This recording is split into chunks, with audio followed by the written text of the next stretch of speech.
My name is Lou Harrison, 67 years old, retired construction manager who spent 45 years building homes for others while trying to build a good life for my family. My daughter Amanda was once my pride and joy, the light of my world after my wife passed. But people change, especially after they marry someone like Travis. When they showed up demanding $300,000 to pay his gambling debts, I realized sometimes the hardest lessons in life come from those we love most. If you are watching this video, let me know where you are viewing from. Hit that subscribe button if you want more real-life stories about the tough choices we sometimes have to make. I was born and raised in a modest neighborhood in Milwaukee, Wisconsin. My father worked at the local brewery, and my mother was a seamstress who took in extra work to help make ends meet. We never had much, but they taught me the value of hard work and integrity. By the time I was 18, I was already working construction jobs during summer breaks. I liked the feeling of building something with my own hands, seeing a project rise from nothing into something families would call home. After high school, while my friends went off to college, I went straight into construction full-time. I started as a laborer, the guy who hauled materials and cleaned up after the skilled workers. But I watched, I learned, and I asked questions. By 25, I was a skilled carpenter. By 30, I was running my own crew. And by 40, I had worked my way up to construction manager, overseeing entire housing developments. Not bad for a kid with just a high school diploma and calloused hands. I met Eleanor at a friend's barbecue when I was 27. She was a kindergarten teacher with a smile that could light up the darkest room, and a laugh that made everyone around her smile too. We dated for just 6 months before I asked her to marry me. Some thought we rushed things, but when you know, you know. Our early years were tough financially. We lived in a tiny apartment, saved every penny we could toward a down payment on our own home. Eleanor picked up extra tutoring jobs, and I worked overtime whenever it was available. 3 years into our marriage, we finally had enough for a modest 3-bedroom house in a decent neighborhood. Nothing fancy, but it was ours. Amanda came along when we had been married 5 years. From the moment the doctor placed her in my arms, I knew I would do anything for this tiny little person. Eleanor and I had planned on having more children, but complications during Amanda's birth made that impossible. So Amanda became our whole world. We had a good life, the 3 of us. Eleanor was an amazing mother, patient and kind, but firm when needed. I worked long hours sometimes, especially during summer when construction jobs were in full swing. But I always made time for my family. Weekends were sacred for us.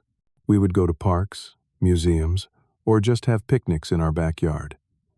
As Amanda grew, she showed herself to be bright and curious about everything. She was reading before kindergarten, thanks to Eleanor's teaching skills. The hardest time in our lives came when Amanda was 14. Eleanor started having headaches, terrible ones that would leave her in bed for days. After several doctor visits and tests, we got the diagnosis that changed everything: brain cancer. The doctors gave her 2 years at most. She lasted 18 months of surgeries, radiation, and chemotherapy before the cancer won. Amanda and I held her hands as she slipped away on a rainy Tuesday afternoon in April. Raising a teenage daughter as a single father was the hardest job I ever took on. Amanda was devastated by her mother's death, as was I. But we had to keep going. There were days when grief overwhelmed us both, when the simplest tasks seemed impossible. But somehow, we pulled each other through. I learned to do things Eleanor had always handled, like helping Amanda shop for clothes, or talking with her about girl problems. I probably made 1,000 mistakes, but Amanda was patient with me. Despite our loss, Amanda thrived. She threw herself into her studies, joined the debate team, and volunteered at the local animal shelter. Her teachers always told me how bright and kind she was, how she would help other students who were struggling. When she was accepted to the University of Wisconsin with a partial scholarship, I was the proudest father alive. College was expensive, even with the scholarship. I took on extra jobs, moonlighting as a handyman on weekends and consulting on small construction projects in the evenings. I remortgaged our house to help cover the costs. But I never told Amanda about any of this. I wanted her to focus on her studies, not worry about money. She graduated with honors with a degree in accounting. I sat in the audience at her graduation ceremony, thinking of Eleanor and how proud she would have been. Amanda hugged me after the ceremony and thanked me for everything. That moment alone was worth every extra hour I had worked. After graduation, Amanda landed a job at a respected accounting firm in Milwaukee. She bought her own apartment about 20 minutes from my house, and we still saw each other regularly for Sunday dinners. She was making good money, building her career, and seemed happy. I thought I had done right by her, that Eleanor would be pleased with how our daughter had turned out. I retired 3 years ago, at 64. My body was telling me it was time to stop climbing ladders and carrying heavy loads. I had saved reasonably well, had my pension, and the house was finally paid off. Not wealthy by any means, but comfortable enough to enjoy my golden years without financial stress. Besides Amanda, I have a son named Michael from a brief relationship before I met Eleanor. He lives in Oregon with his wife and 2 kids. We talk on the phone occasionally, but have never been close.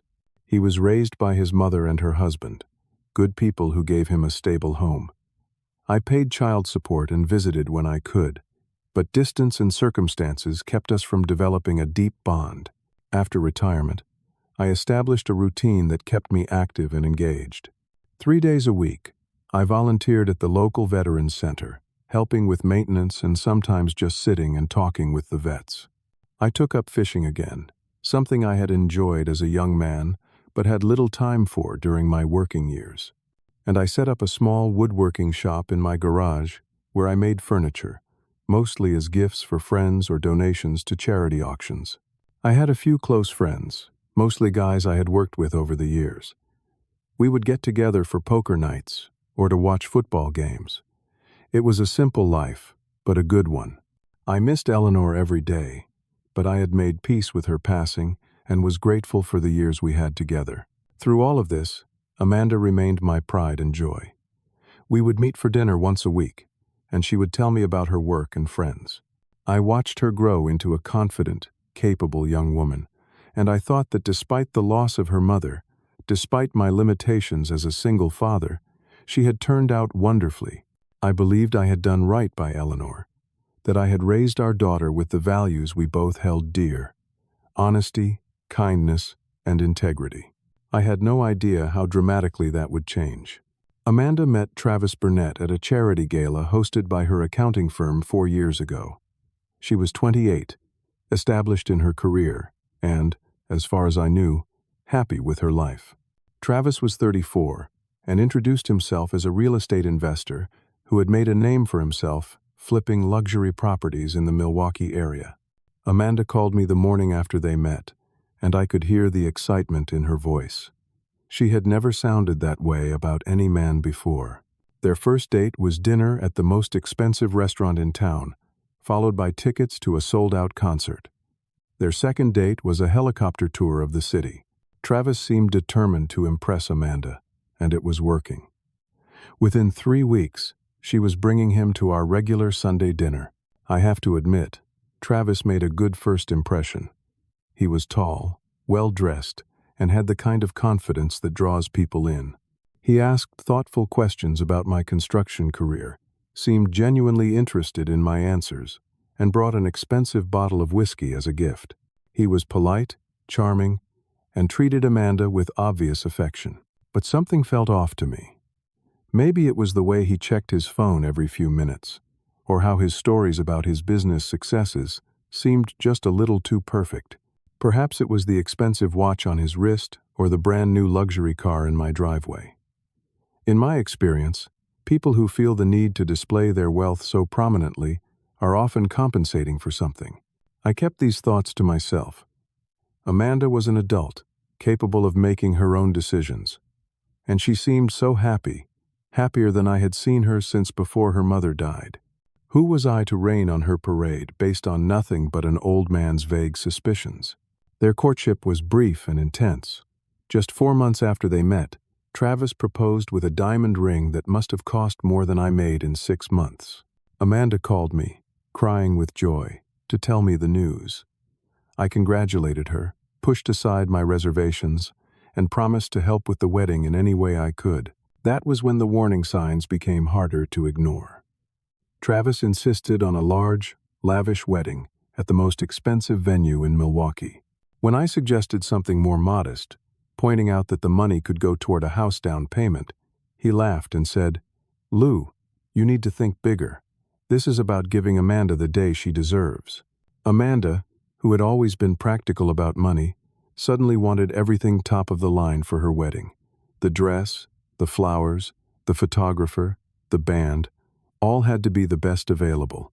When I asked how they planned to pay for all this, Travis said his investments were doing well and not to worry about it. The wedding itself was beautiful but overwhelming.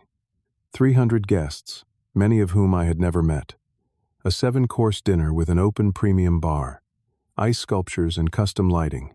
Amanda looked stunning, and she seemed deliriously happy, but I felt out of place at an event that bore no resemblance to the values I thought I had instilled in my daughter. After a 3-week honeymoon in Europe, Amanda and Travis moved into a large house in the most exclusive neighborhood in the city. Travis drove an imported sports car that cost more than my house. Amanda quit her accounting job, saying Travis wanted her to help him with his business ventures. The changes in my daughter were subtle at first.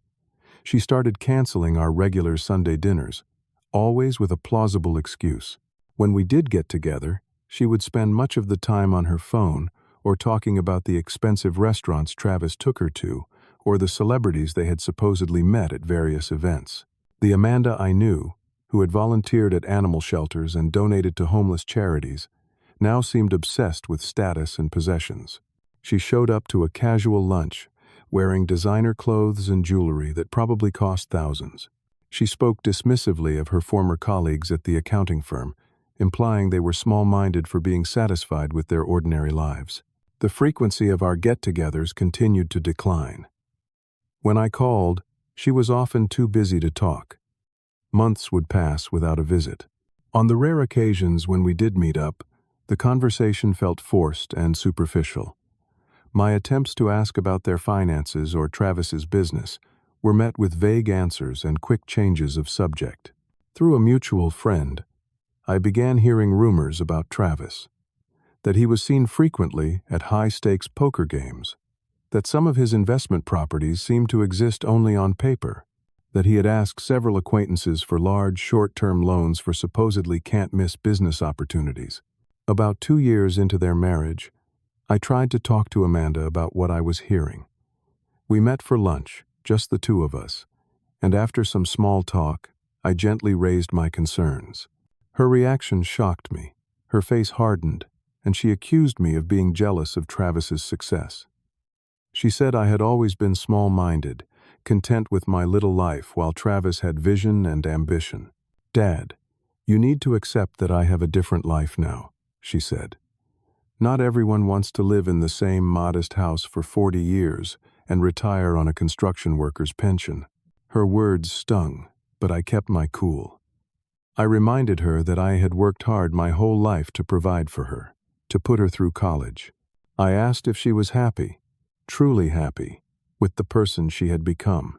"I have everything I ever wanted," she snapped. "Maybe you should ask yourself why that bothers you so much." We parted on tense terms.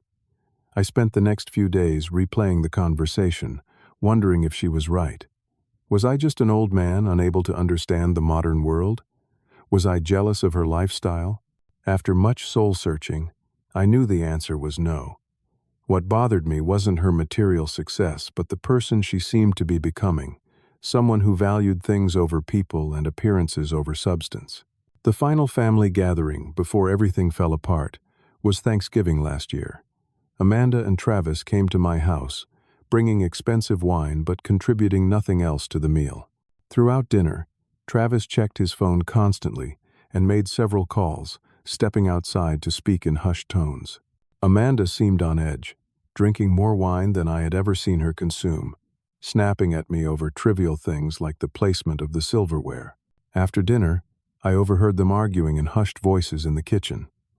I couldn't make out the specifics, but I caught phrases like "they won't wait much longer and we need to figure something out." When they noticed me approaching, they immediately stopped talking and forced smiles. They left early, declining dessert, with Travis claiming he had an important business call scheduled. As they drove away, I had a sinking feeling that something was very wrong in my daughter's life. I just had no idea how wrong, or how soon I would find out. It was a Tuesday morning in early December, when they showed up at my door unannounced. I was in my workshop, sanding down a bookshelf I was making for the Veterans Center, when the doorbell rang.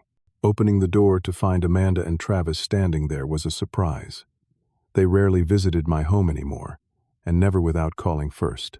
My initial pleasure at seeing my daughter quickly faded when I noticed their expressions. Amanda looked pale, with dark circles under her eyes. Travis was attempting his usual confident smile, but I could see the tension in his jaw, the slight twitch in his left eye. "Dad, we need to talk to you about something important," Amanda said, not quite meeting my eyes. "Can we come in?" I led them into my living room, noting how Travis glanced around with barely concealed disdain at my modest furnishings. I offered coffee, which they declined. They sat together on my couch while I took my usual armchair. The atmosphere was thick with tension. "How have you been, Lou?" Travis asked, his voice overly cheerful. "Still keeping busy with your little woodworking projects?" Before I could answer, Amanda cut in. "Dad, we need your help with something." Her voice was tight, controlled, something financial. I leaned forward, concerned by her tone. "What's going on, sweetheart?" Travis cleared his throat. "Well, Lou, I've hit a temporary cash flow problem with some of my investments. Nothing serious, just a timing issue. I have several major deals about to close, but I need to bridge a small gap." Amanda was staring at the floor, her hands clasped tightly in her lap. Travis continued, his words coming faster. "The real estate market has been volatile lately, and one of my investors backed out at the last minute. It's put me in a bit of a bind, but it's just temporary. In fact, this is actually an opportunity for you." I looked at Amanda, but she wouldn't meet my gaze. "What kind of opportunity are we talking about, Travis?" That was when Amanda finally spoke up, her voice barely above a whisper.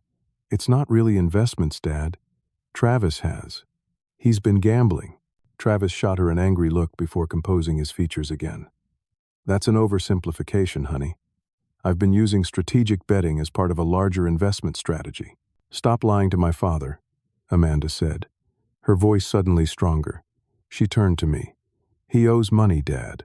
A lot of money. To people who don't take IOUs." The room fell silent. I looked from my daughter's face to her husband's, trying to comprehend what they were telling me. "How much money are we talking about?" Travis sighed dramatically. $300,000. The number hit me like a physical blow.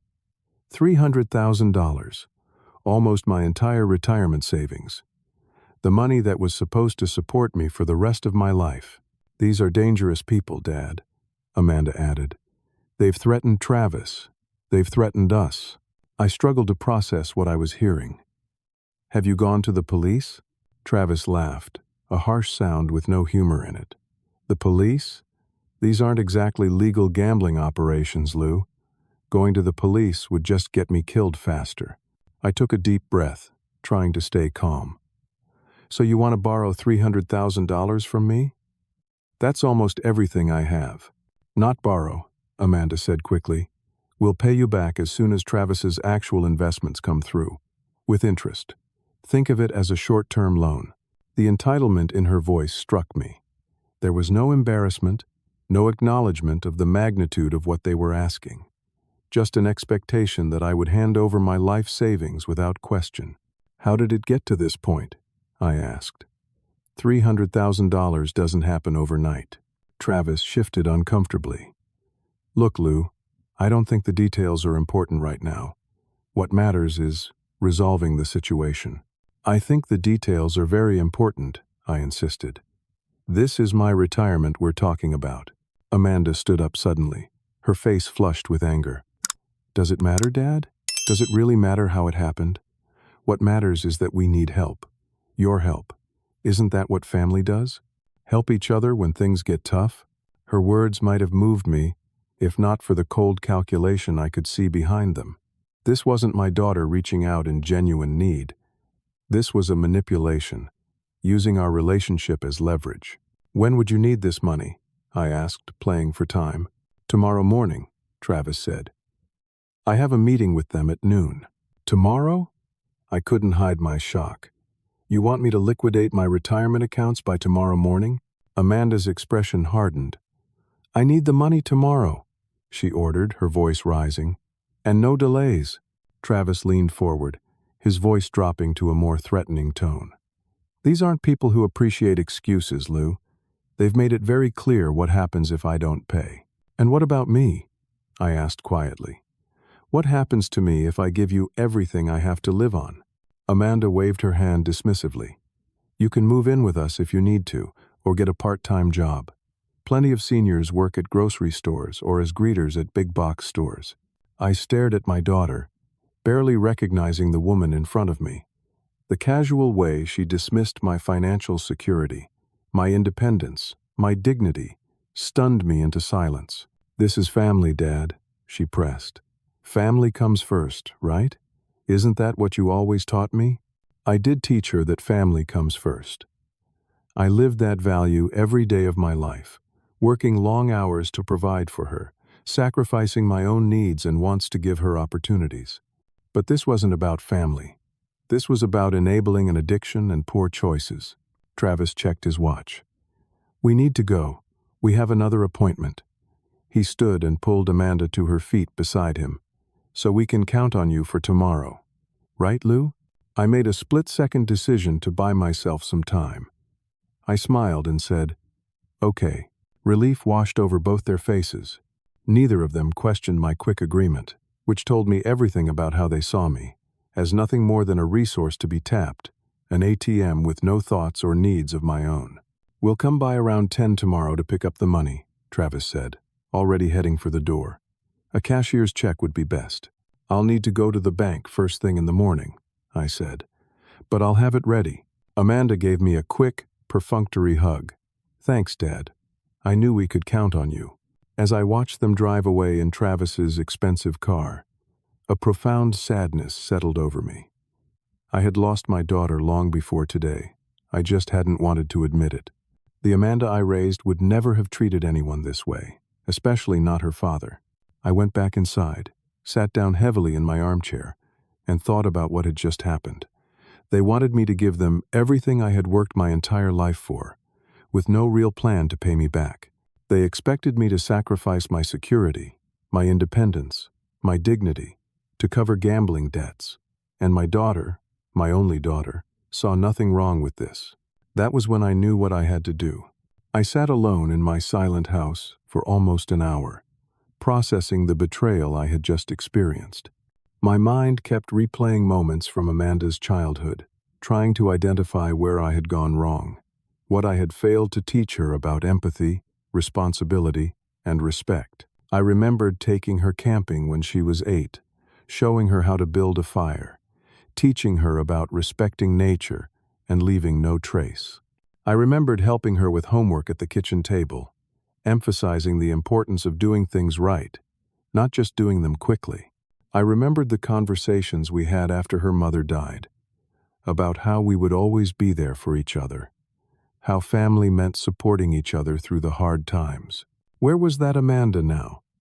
The girl who had cried when she accidentally stepped on a caterpillar, who had saved her allowance to buy a birthday present for a less fortunate classmate, who had hugged me and thanked me for working overtime to pay for her school trip.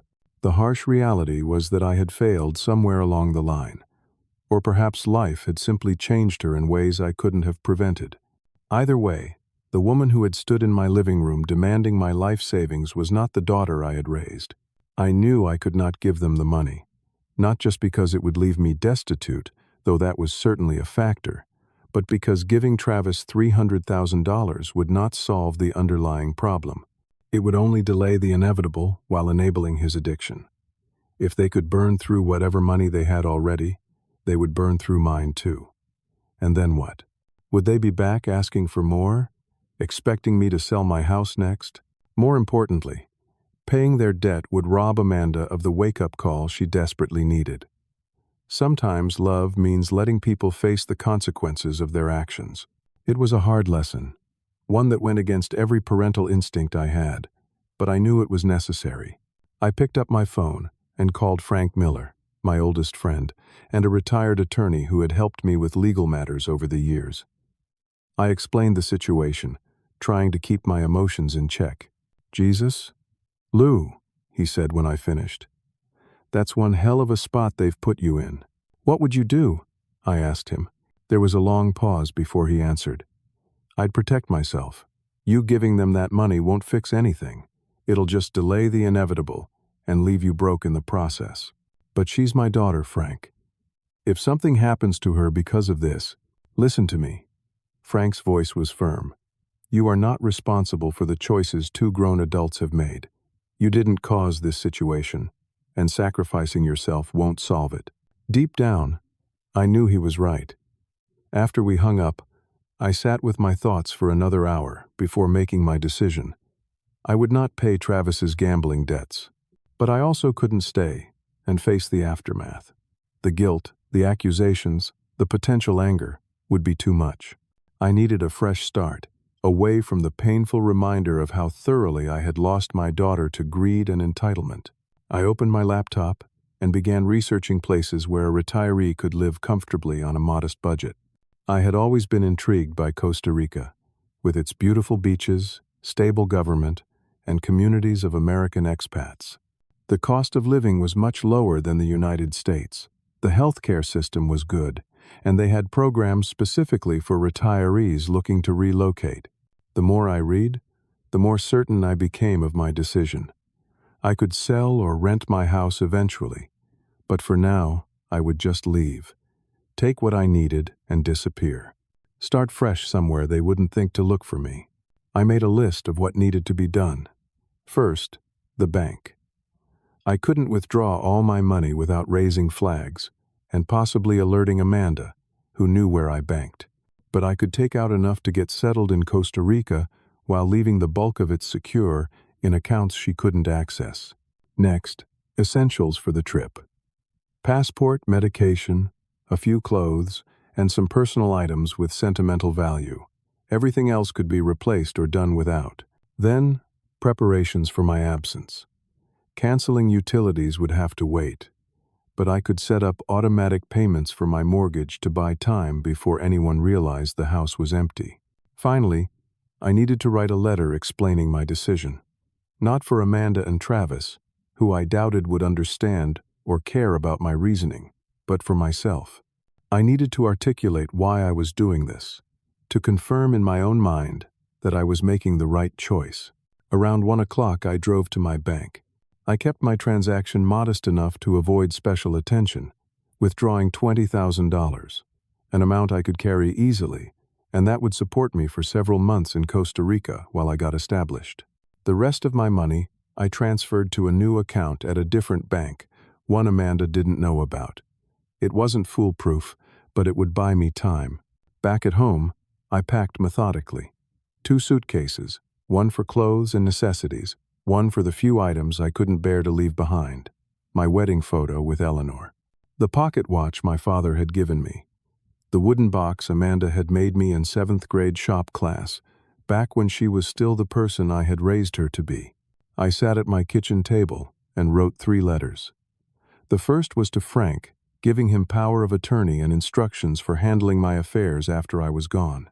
The second was to the director of the Veterans Center where I volunteered, apologizing for my sudden departure and enclosing a donation from my personal funds.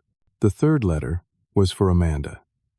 I wrote and rewrote it several times, struggling to find the right words. How do you tell your only daughter that you're disappearing because you don't recognize the person she's become? In the end, I kept it simple. Amanda, by the time you read this, I will be gone. I cannot give you the money you asked for, not because I don't have it, but because doing so would only feed the problem rather than solve it. Real love sometimes means saying no, even when saying yes would be easier. The woman who stood in my living room yesterday was not the daughter I raised. The Amanda I knew would never have asked her father to give up his security and independence to cover gambling debts. She would never have dismissed my concerns or treated me like an ATM rather than a person with my own needs and feelings. I hope someday you'll understand that my refusal and my departure are acts of love, not abandonment. I hope you'll find your way back to the values your mother and I tried to instill in you. I hope you'll remember that happiness comes from who you are, not what you have. I'll always love the daughter I raised, and I'll be here if that person never returns. Dad, I sealed the letter in an envelope and placed it in a cardboard box along with the family photo albums I had carefully maintained over the years. Photos of Amanda, as a baby, as a child, as the young woman who graduated college with honors. Visual reminders of who she had been before Travis, before greed and materialism had changed her. I placed the box on the coffee table where they would be sure to see it when they came for the money tomorrow. Then I called a taxi to take me to the airport. As I waited, I took one last look around the home I had lived in for over 30 years, the home where I had raised Amanda, where Eleanor and I had built our life together. Leaving was harder than I had anticipated, but I knew it was the right decision. The taxi arrived at 3:30. 4 hours after Amanda and Travis had left my house, expecting me to liquidate my life savings for them. I was heading to the airport with no intention of coming back anytime soon. I felt a complex mixture of emotions: sadness at leaving my home and effectively losing my daughter, fear about starting over in a new country at my age, but also a surprising sense of liberation. For perhaps the first time since Eleanor died, I was making a decision solely for myself, based on what I needed rather than what others expected from me. At the airport, I purchased a one-way ticket to San Jose, Costa Rica, departing that evening. As I waited for my flight, my phone rang. It was Amanda. I stared at her name on the screen, my finger hovering over the answer button. What would I say to her? What could I say that wouldn't give away my plans or lead to a painful argument? After 4 rings, I let it go to voicemail. She didn't leave a message.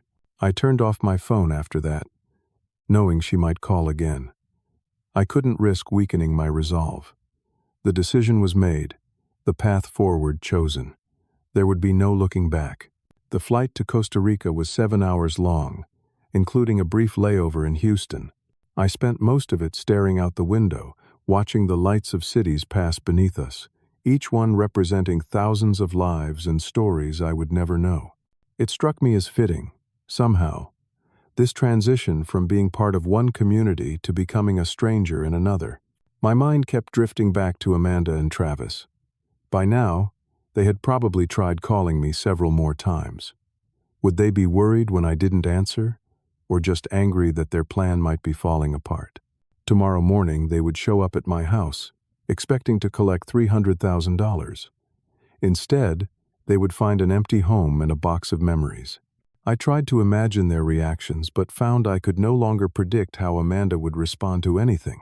I thought about turning around, going back, facing them. But what would that accomplish? The breach between us couldn't be repaired with words, and staying would only result in constant pressure to give them money I needed for my own survival. No, I had made the right choice. The only choice that gave any of us a chance at eventual healing. As the plane began its descent into San Jose, nervousness set in. I spoke very little Spanish. I had never lived outside Wisconsin. At 67, was I too old to start over in a foreign country? But as we broke through the clouds, and I caught my first glimpse of Costa Rica, lush and green beneath the early morning sun, a sense of possibility pushed aside my doubts. The airport was small but modern. I made my way through customs with no issues, my tourist visa granted for 90 days. Outside, the air was warm and fragrant with unfamiliar flowers. I hailed a taxi and showed the driver the name of a hotel I had researched, a modest place in a town called Jaco on the Pacific coast, about 2 hours from the capital. The taxi driver, a friendly man named Carlos who spoke some English, gave me an impromptu tour as we drove. He pointed out landmarks, explained local customs, and recommended restaurants in Jaco. His kindness was a welcome contrast to the coldness I had experienced from my own daughter. Jaco was a beach town popular with tourists and expats, with a mix of luxury resorts and simple accommodations. My hotel was clean and basic, 3 blocks from the beach, catering to budget travelers rather than wealthy vacationers. Perfect for my needs. I spent that first day dealing with practicalities, finding an ATM that accepted my card, buying a local prepaid cell phone, locating a grocery store for basic supplies. Simple tasks, but each one represented another step away from my old life and toward whatever came next. That night, sitting on my small hotel balcony, watching the sunset over the Pacific Ocean, I felt the full weight of what I had done. I had left behind everything familiar, everyone I knew. I was truly alone for the first time in my life. The realization brought tears, but also a strange peace. I had made a choice to protect myself, to value my own well-being.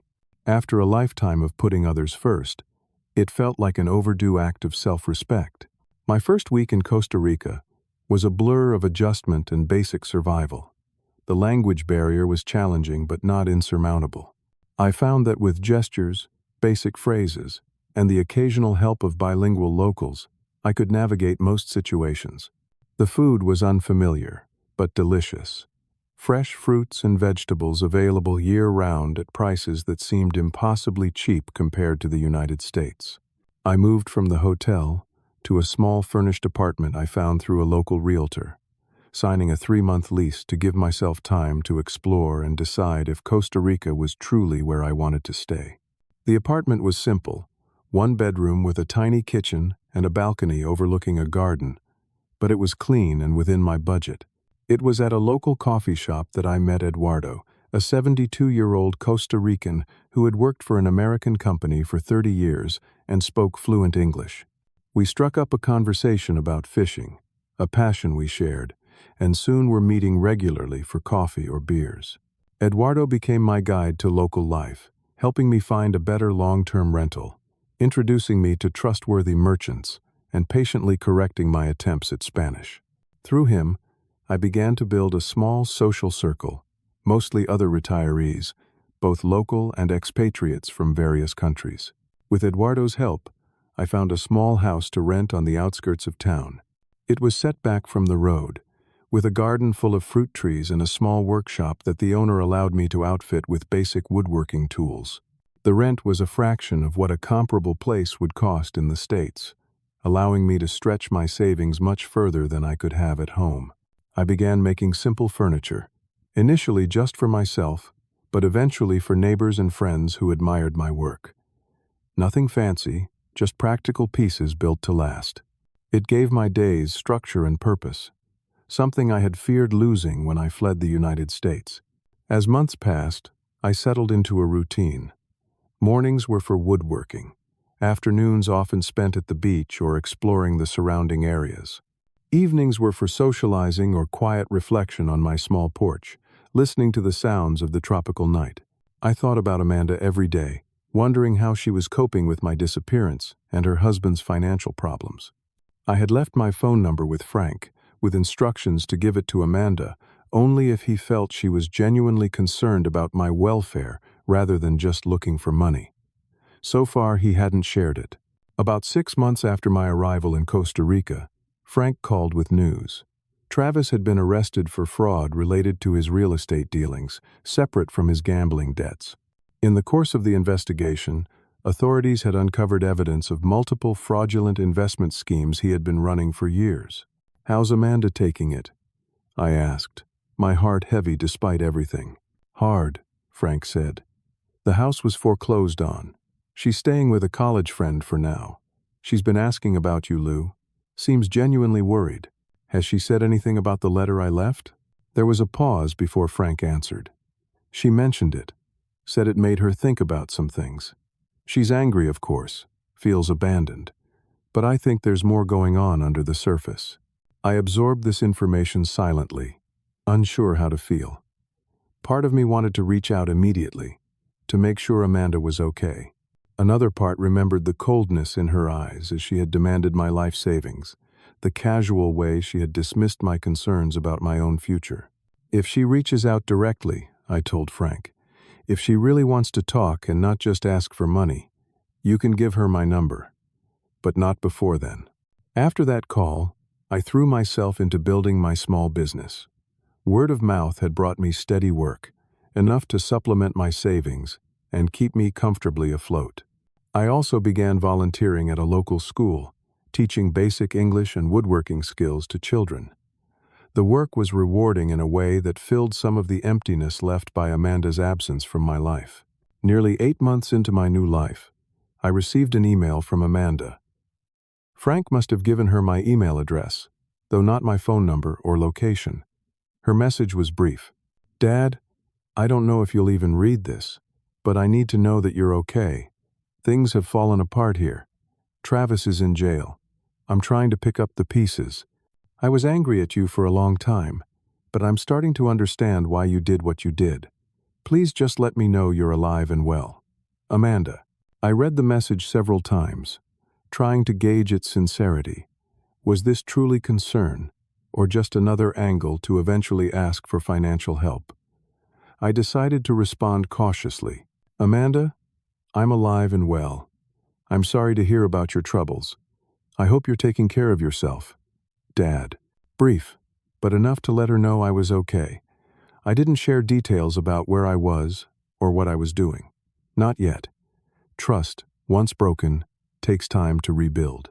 Her reply came the next day, longer this time, with details about the collapse of her marriage, her return to her accounting job, her struggles to rebuild her life after Travis's arrest. She didn't ask for money, which I took as a positive sign. She did ask where I was living, but I wasn't ready to share that information yet. Our email exchanges continued, cautious at first but gradually becoming more open. I learned that Amanda was attending a support group for families of gambling addicts, that she was reconnecting with old friends she had neglected during her marriage, that she was slowly finding her way back to the person she had been before Travis. When I suffered a health scare, a bout of pneumonia that left me hospitalized for 3 days, I realized how precarious my situation was, living alone in a foreign country with no family nearby. It made me reconsider my complete separation from Amanda. Was I holding on to anger and hurt that should be released? I wrote a long letter to Amanda, not by email but by hand, on paper. I poured out my feelings about her visit that day, about the pain of feeling valued only for my money, about my hopes for her future and my fears for my own. I didn't mail it immediately, setting it aside to review when my emotions weren't so raw. A week later, I reread the letter and decided to send it, not as an accusation but as an opening for honest communication. Before I could mail it, Amanda emailed again, this time with news that Frank had told her where I was living. "Costa Rica, Dad? Really? Of all places, I never imagined you there. Are you happy? Have you made friends? Do you ever think about coming home? Or at least letting me visit you?" It was the first time she had expressed interest in my life, rather than just telling me about hers. I took it as another small step toward healing. In my reply, I told her about my small house, my woodworking business, my friends, my volunteer work at the school. I ended with, "I'm not ready to come back, but maybe someday you could visit." Her response was immediate and enthusiastic. "I would love that, Dad. Whenever you're ready, just say the word." For the first time since I had fled Milwaukee in the middle of that December day, I felt a glimmer of hope that perhaps my relationship with my daughter was not irretrievably lost after all. 6 months into my new life in Costa Rica, my daily routine had become comfortable if not entirely familiar. My small woodworking shop had started generating enough income to supplement my savings, and the community of both locals and expatriates had accepted me as one of their own. I no longer felt like a tourist or a visitor. This was becoming home. But thoughts of Amanda were never far from my mind. Our relationship, whatever remained of it, existed now only through sporadic emails that I received via Frank, who had set up a secure address for me that couldn't be easily traced. The first few messages from Amanda had been angry, demanding to know where I was and why I had abandoned her when she needed me most. The emails gradually shifted in tone, from anger to confusion, then to a more subdued kind of desperation. "Dad, Travis has been arrested for fraud," one email read. "The police say he was running some kind of Ponzi scheme alongside his gambling. I had no idea. They've frozen our accounts. The house is being foreclosed on. I don't know what to do." I read and reread that message many times, feeling a complex mix of vindication and sorrow. I had been right about Travis, but that knowledge brought me no joy. Amanda was suffering, and despite everything, she was still my daughter. I drafted several responses before settling on one that expressed concern without opening the door to financial requests. "I'm sorry you're going through this difficult time," I wrote. "You're stronger than you think. Remember who you were before Travis, the intelligent, capable woman who graduated with honors and built a career on her own merits. That person is still inside you." The next email came 2 weeks later. Amanda had moved in with her college friend Jessica, was looking for work, and trying to distance herself from Travis's legal troubles. She made no mention of my disappearance or the money they had demanded, focusing instead on her immediate struggles. It felt like a deliberate omission, a subject too painful or shameful to address. As spring turned to summer, I received word through Frank that Travis had been sentenced to 8 years for fraud. The investigation had revealed gambling debts even larger than what they had asked me for, along with numerous victims of his investment scams. Amanda had not been charged with any crimes, as the prosecutors believed her to be unaware of the full extent of Travis's activities. "She's starting to ask different questions about you," Frank told me during one of our periodic phone calls. "Less about where you are, and more about how you are. She seems genuinely worried." "What have you told her?" I asked. "Just that you're safe and well. I didn't mention Costa Rica or your woodworking. Thought that should come from you, if and when you're ready." I wasn't ready yet. The wound was still too fresh. The memory of Amanda's cold dismissal of my concerns still too vivid. But I did begin to consider what reconciliation might look like, what boundaries would need to be established for me to feel safe reconnecting with my daughter. In August, about 8 months after my departure, I had a health scare that forced me to reconsider my isolation. What had started as a minor cough developed into pneumonia, landing me in the local hospital for 3 days. Eduardo visited daily, bringing food and keeping me company. But the experience highlighted how vulnerable I was, thousands of miles from family, with only friends I'd known for less than a year to help me through a crisis. During my recovery, I had ample time to think about Amanda, about the letter I had left her, about the shock and pain she must have felt discovering I was gone. Had my disappearance been unnecessarily cruel? Should I have confronted her directly instead of running away? The questions circled in my mind, without clear answers. When I was well enough to return home, I decided to write Amanda a proper letter, one that explained my feelings and decisions more fully than the brief note I had left in the box. I spent days drafting it, trying to be honest without being accusatory, to express my hurt without making her defensive. "I left because I felt I had no other choice," I wrote. "Not just because of the money, though that was part of it, but because of how easily you dismissed my concerns, my future, my dignity. In that moment, I didn't recognize you as the daughter I had raised, and it broke my heart in ways I'm still trying to understand. I needed space to heal, to figure out who I am outside of being your father, just as you need space to figure out who you are outside of being Travis's wife." I sent the letter to Frank, asking him to forward it to Amanda when he thought the timing was right. A week later, he called to tell me she had read it and wanted to respond directly. "I think she's ready for a real conversation, Lou," he said. "She's been attending a support group for families of addicts. It seems to be helping her understand her own role in enabling Travis. She hasn't asked about money once in the last 2 months." I agreed to share my email address with her, and her response came within hours of Frank giving it to her. "Dad, I don't even know where to begin. I've written and deleted this email a dozen times already. I'm so sorry for what happened, not just for asking for the money, but for how I asked, for who I became with Travis.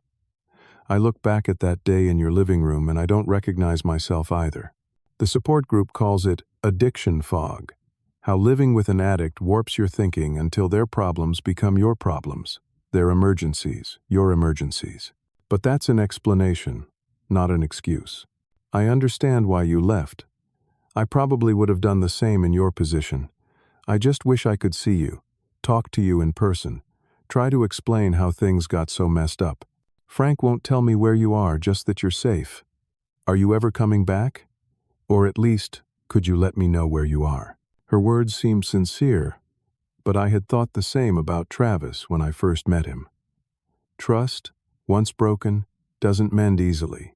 I replied with caution, sharing some details about my life in Costa Rica without giving a specific location, asking about her progress without making promises about reuniting.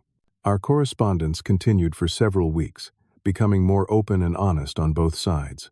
Amanda shared details about her new job at a smaller accounting firm, her sessions with a therapist, her efforts to rebuild friendships that had fallen by the wayside during her marriage.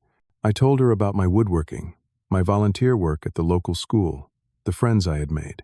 "I'm trying to be the person you and Mom raised me to be," she wrote in one particularly moving email. "It's harder than I thought, finding my way back to myself.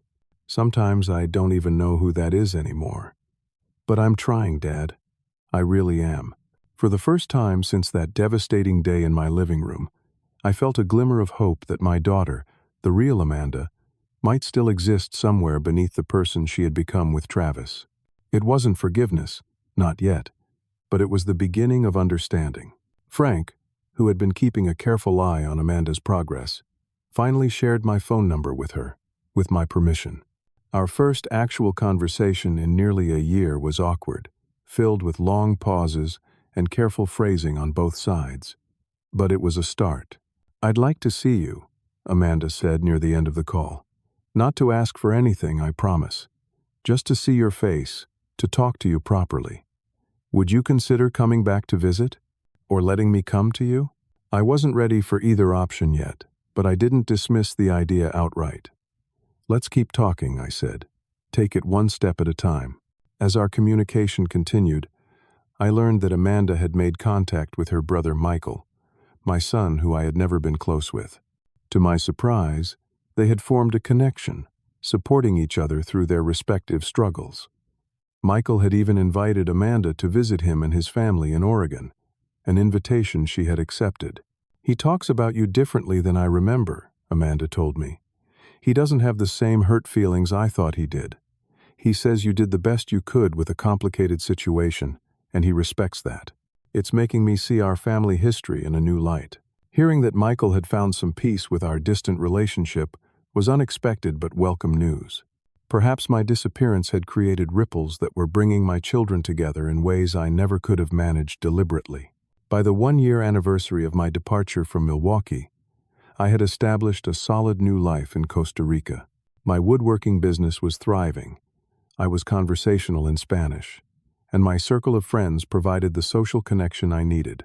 But I still felt the absence of family, particularly as I watched Eduardo interact with his children and grandchildren who visited regularly.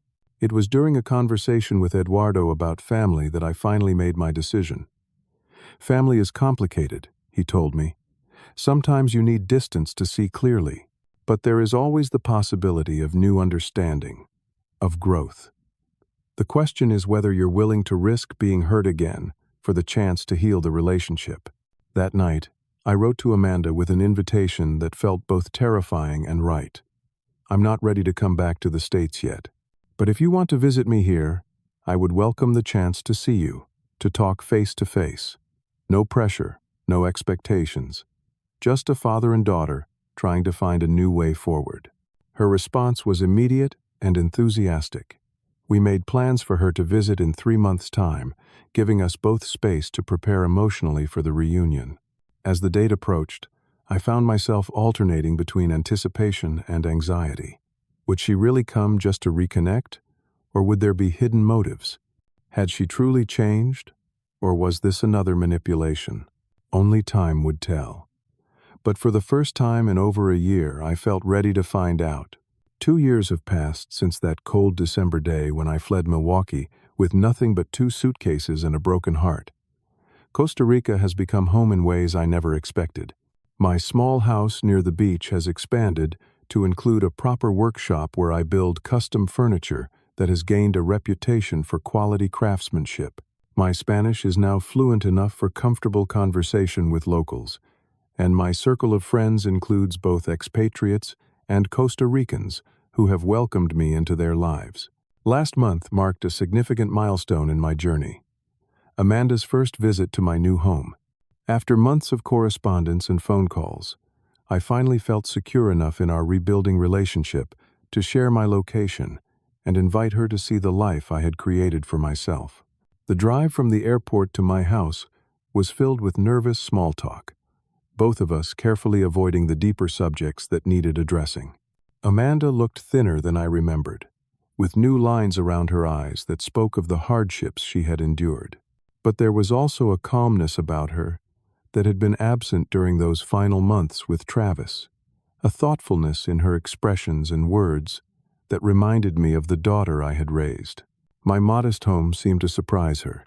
Perhaps she had imagined me living in luxury with the retirement savings I had selfishly kept for myself. Instead, she found a simple 2-bedroom house with a large workshop, comfortable but far from extravagant.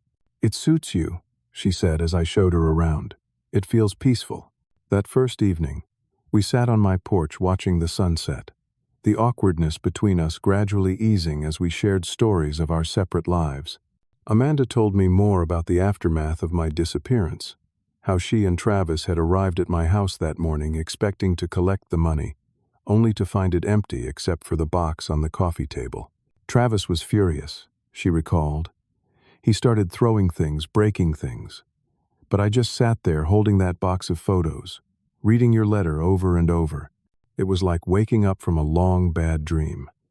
I looked at those pictures of me growing up, of us as a family, and I couldn't recognize myself in the person I had become.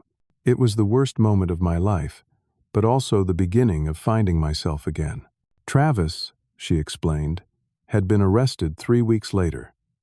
The gambling debts that had prompted their demand for my money were just the tip of the iceberg. He had been running investment scams for years, using new investors' money to pay off earlier ones while skimming substantial amounts for his gambling habit.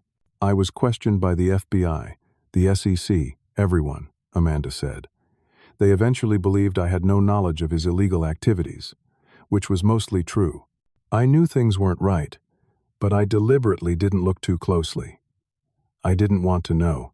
The house, the cars, the designer clothes, all were gone now, seized or sold to pay restitution to Travis's victims.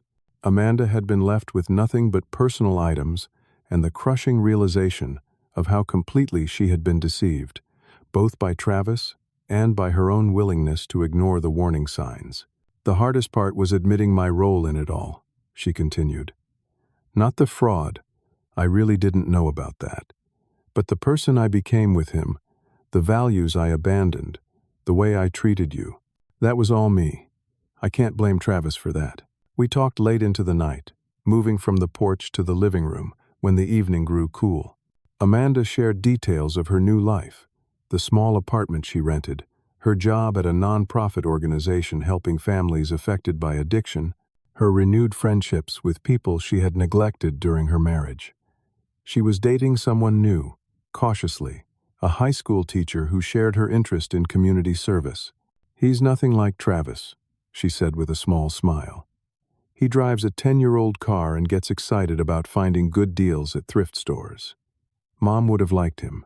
The mention of Eleanor, my late wife, and Amanda's mother brought tears to both our eyes. "I wonder what she would think of all this," I said quietly. "Of what happened between us, of where we are now." Amanda reached across the space between us and took my hand, the first physical contact we had shared since her arrival. She would be sad about what happened, but proud of how we're trying to fix it. Mom always believed in second chances.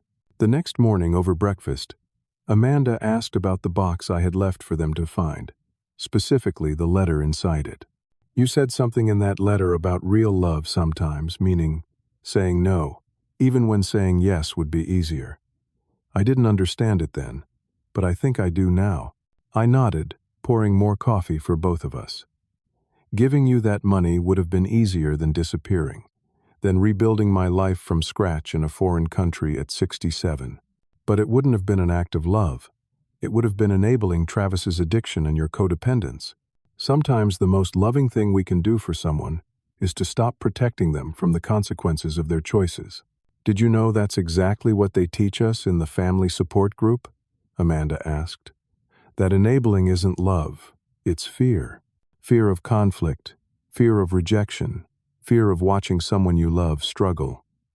Real love is braver than that. We spent the week together, gradually rebuilding our relationship on new, more honest foundations. I showed Amanda my favorite beaches, introduced her to my friends, taught her a few woodworking basics in my shop. She joined me for my volunteer work at the local school, her accounting skills proving useful for a fundraising project they had been struggling with. On her last evening before returning to the States, we finally addressed the question that had been hovering unspoken between us: whether I would ever return to Milwaukee. I understand if you don't want to, Amanda said as we walked along the beach. You've built a good life here, but I miss you. And Michael does too, in his way. He asked me to tell you that. I had been considering this question for months, weighing the peace I had found in Costa Rica against the pull of family connections. This is my home now, I told her, at least for most of the year, but I've been thinking about visiting, maybe spending summers in the States when the rainy season hits here. Not right away, but perhaps next year. The smile that lit up Amanda's face warmed my heart in a way I hadn't experienced in years. I'd like that, she said simply. As we prepared for her departure the next morning, I gave Amanda a gift I had been working on throughout her visit. A small wooden box, similar to the one I had left her 2 years earlier, but this one crafted by my own hands from local hardwood, polished to a warm glow. What's inside? She asked, running her fingers over the smooth surface. Open it. Inside was a simple letter, much shorter than the one I had left her before. It read, Amanda, the box I left you 2 years ago contained memories of the past, of who we had been. This box represents the future, the possibility of a new relationship built on mutual respect and understanding. It's empty because we get to decide together what fills it from here forward. Love, Dad. Amanda clutched the box to her chest, tears streaming down her face. Thank you, she whispered, for not giving up on me, even when I gave you every reason to. At the airport, our goodbye was emotional but hopeful, filled with promises of regular calls and plans for future visits. As I watched her plane take off, I reflected on the extraordinary journey that had brought us to this point, from the devastating betrayal that had sent me fleeing my home to this tentative but promising new beginning. The past 2 years have taught me painful but necessary lessons about love, boundaries, and the courage sometimes required to uphold both. I had always thought of love as sacrifice, as putting others' needs before my own. And there is truth in that. But I've learned that real love must include self-respect, must acknowledge that enabling harmful behavior isn't kindness but cowardice.